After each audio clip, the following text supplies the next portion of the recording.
80% of you have been affected at some point in your life by either an illness, unemployment, divorce, separation, the death of a loved one, perhaps an illness that has come upon you that's very critical.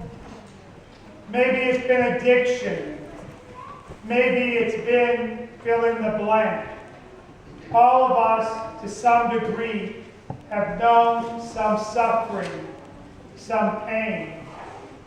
Paul says today in Philippians, even though he was in the form of God, Jesus did not deem equality with God something to be grasped at.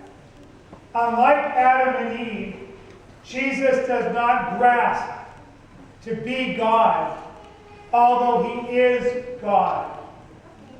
He assumes a human likeness. He becomes like us in all things but sin. You could say he even runs to embrace the cross.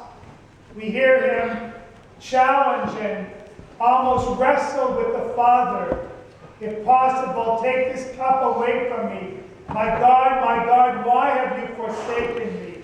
He wrestles, and yet he knows that the only way to bring redemption to the world is by going to the cross. And so he goes to the cross. He climbs that cross with pain. He's been spat upon, as the prophet Isaiah tells us. And in the end, he dies for us. But see, for all of us who have been experiencing pain and divorce and unemployment and death, if that were the end of the road, the end of the picture, it truly would be humiliating, depressing, anxiety-ridden. But this isn't the end of the story. All of us walk in that journey, in that pain every day. And this week we walk with Christ. We walk today with branches saying, Hosanna.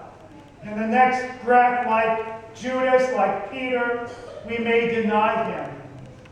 And yet in the end, and that's what we're going to celebrate this coming Sunday, there is victory. Victory in the resurrection of his Christ, who has come to give us abundant life.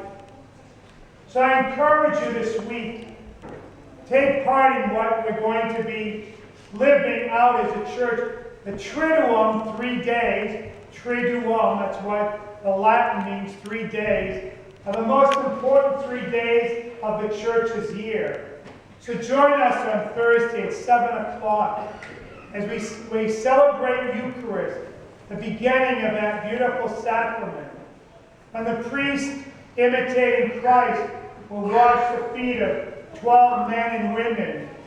Jesus becomes a servant. Paul says he humbled himself, becoming a slave, a servant for all of us. That's what we need to be for one another, servants.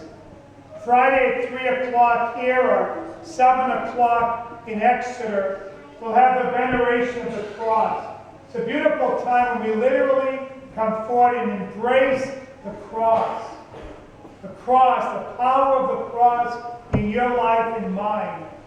And finally, Easter Sunday, we celebrate the risen Christ. He's not in the tomb. His body hasn't been stolen.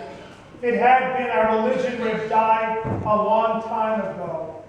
You don't follow the words of a dead man, but you do follow the words of a man who has been raised to new life, who for 2,000 years has made a difference in every aspect of Western civilization and beyond.